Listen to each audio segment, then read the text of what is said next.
mean, if we were to start talking about political prisoners, we could talk about political prisoners in Cuba. We could talk about political prisoners in Vietnam, in China. But we could talk about some political prisoners in Cuba as well who are not the responsibility of the Cuban government. So that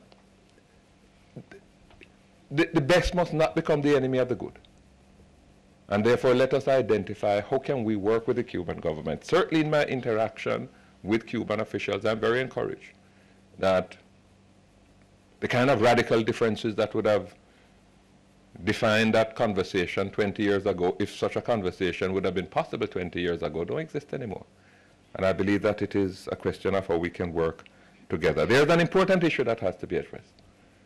When I speak with the Americans, one of the things that they will never dismiss is this question of expropriation. They still claim, and they claim to have a list of all the properties that were expropriated by the Cuban Revolution, and they're saying, look, that matter will never die. We want settlement. I believe that that is an issue that is addressable. I do not believe that it is an issue that cannot be resolved. And my hope is that within a short time, that we can see an end to the isolation of Cuba, that we can recognize that Cuba's relations within the Latin American area is fully normalized. There is no country within this region that has any discomfort with Cuba.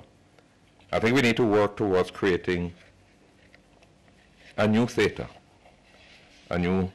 of constructive engagement, a theater in which there is general acceptance of the fundamental principles that all nations must observe, a theater that would involve respect for the sovereignty and the right of self-determination of Cuba, and most of all, respect and support for the Cuban people.